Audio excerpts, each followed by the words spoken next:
Salam dostlar, hazırladığımız testlerden ikisinin izahına başlayırıq. Birinci, yani bu 8-ci sualda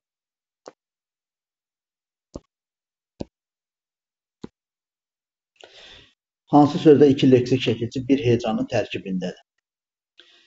Bu söz yaradıcılığına aid olan bir testdir. Sözün kökü iş sözüdür. İşdən işləmək, işləməkdən işlənmək. Şəkilçi də söz hecaya da işlənib belə bölünür. Ona görə bir hecanın içində iki leksik şəkilçi olmur. Digər B variantında, demək A variantını çıxdıq. B variantında deyiləcək. Deyiləcək. Demək, deyilmək. Burada da yenə də hər hecanın içərisində bir leksik şəkilçi var. Gəldik C variantına. Cavab B variantında olmur. C variantına gəldik. İş sözün köküdür. İşdən işləmək, işlətmək. D zaman şəkilçisi, K-də şəxsun. İşlətdik. Belə bölünür. İş sözün kökü, işdən işləmək, işləməkdən işlətmək. Testimizin cavabı olacaq C variantı. Digər variantlara da baxaq. Tərpədildi.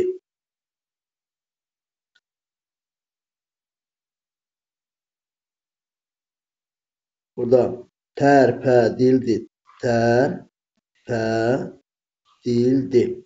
Burada sözün kökü tərpətməkdir. Ona görə burada da yenə də bir hecada iki leksik şəkilçi olmur. E variantında da asan sözün kökü asanlaşdırdık.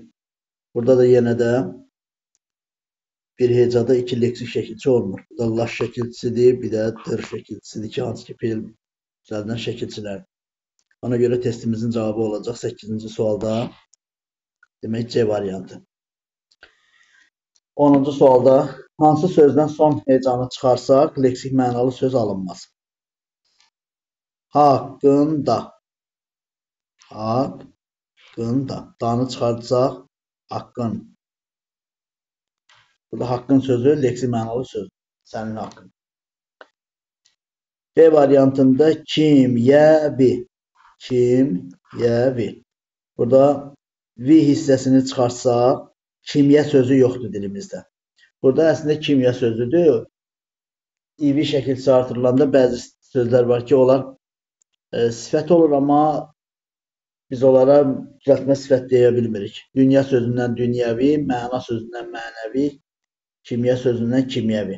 Ona görə testimizin cavabı olacaq. B variantı, digərlərinə də baxaq. Ötürü sözündə ötrü, rünü çıxarsaq ötmək fe'li var. Xüsusilə, ləni çıxarsaq xüsusi sözü qalır, leksik mənalı sözdür bunlar. Ondan sonra bir də dairəvi, vini çıxarsaq demək dairə sözü yenə də leksik mənalı söz kimi qalır. Bu da testin cavabı ola bilməz. Ona görə testimizin cavabı B variantıdır.